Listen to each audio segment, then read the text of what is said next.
Hi மக்களே, எல்லோரும் எப்படி இருக்கீங்க? நல்லா இருக்கீங்களா? இன்றைக்கி என்ன விஷயம்னாக்கி, இன்றைக்கி எனக்கு எங்கள் அப்பா ஞாபகமாகவே இருக்குது.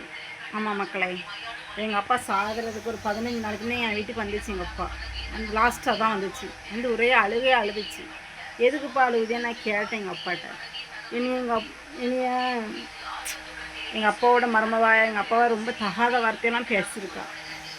அப்போ எங்கள் அப்பா சொல்லிச்சு, நீ தகாத வார்த்தையெல்லாம் பேசுதாம்மா, என்னால் தாங்க முடியல, எனக்கு இருக்க முடியலன்னு எங்கள் அப்பா சொல்லி அழுதுச்சு. அப்பா நான் சொன்னேன், அப்பா அழாதியப்பா, நீ என் வீட்டில் இருங்கப்பான்னு எவ்வளவோ சொன்னேன், இருக்க மாட்டேன்ட்டாவ. அப்பா நான் ஒரு வார்த்தை சொன்னேன், அப்பா நீங்கள் நல்லவியப்பா, நான் நம்புதேன்ப்பா. அவள் நல்ல அப்பனுக்கு பிறக்கலை. அவள் அப்போ போகிற இடத்துலாம் பொண்டாட்டிச்சு உறங்கின போயிருக்கு பிறந்தவள் அப்படி தான் அப்போ பேசுவாள். நீ அழாதியப்பான்னு சொல்லி நான் அனுப்பி வச்சேன்.